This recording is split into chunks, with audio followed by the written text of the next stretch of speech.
It's true, it's true, it's true in Europe. Alright, here's the deal of why there haven't been any witty intros lately. It's because I don't know why I even do them. They're stupid. Who cares what year it is? Damn it, Drew! Once the great ironworks stood at the end of my street, and they hauled in the monitor fitter with armor for to save the Union fleet.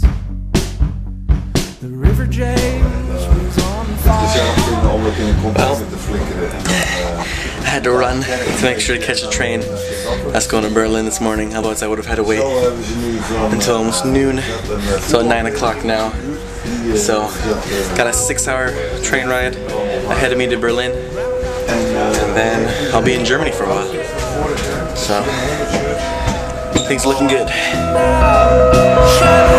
Well, I've now been in Berlin for a total of 3.5 hours, and in that time, I have asked where the tourism office is so I could find my hostel, waited in line to get my night train tickets tomorrow night for Munich, unsuccessfully tried to find the tourism office, picked up a guidebook, found out the hostel's actually on the other side of Berlin, got off at the wrong train station, and now walked an hour and a half to the hostel. And now it's time to go drop everything off and explore the city. That's what I call an adventure. The capital of Germany, Berlin, is all about modern creativity but still remembering its history. Behind me is Brandenburger Tor, which was built 200 years ago as a symbol of peace and unity. And it's hard to imagine that just 20 years ago, people couldn't even walk through the gate because it led into the no man's land between East and West Berlin.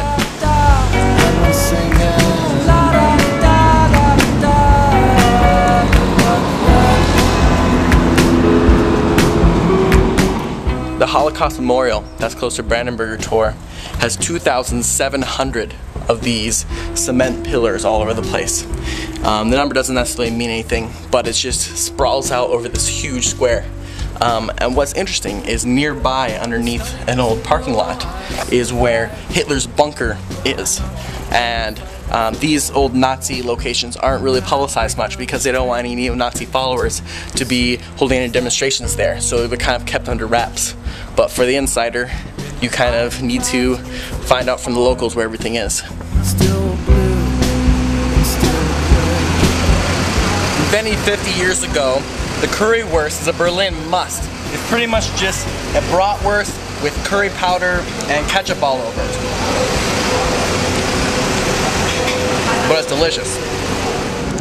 Lovingly nicknamed the Tella Asparagus and Europe's second largest television tower, Fernsehturm is Berlin's other defining landmark, besides Brandenburger Tor. And at 365 meters tall, it can pretty much be seen from any district in the city. Here in the Mitte district of Berlin on Zimmerstraße is one of the last sections of the Berlin Wall that still stands. It's 4 meters high, and it's full of holes and chips and everything like that from souvenir hunters trying to get pieces to take home. And before it's taken down in 1989, over 250 people were killed while trying to cross it during the 20 years it was up.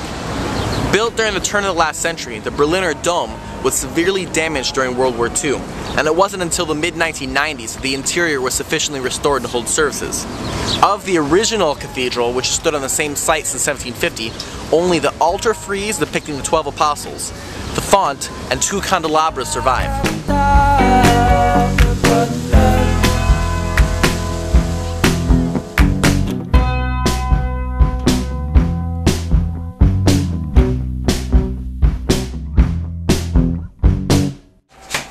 Don't hit so hard.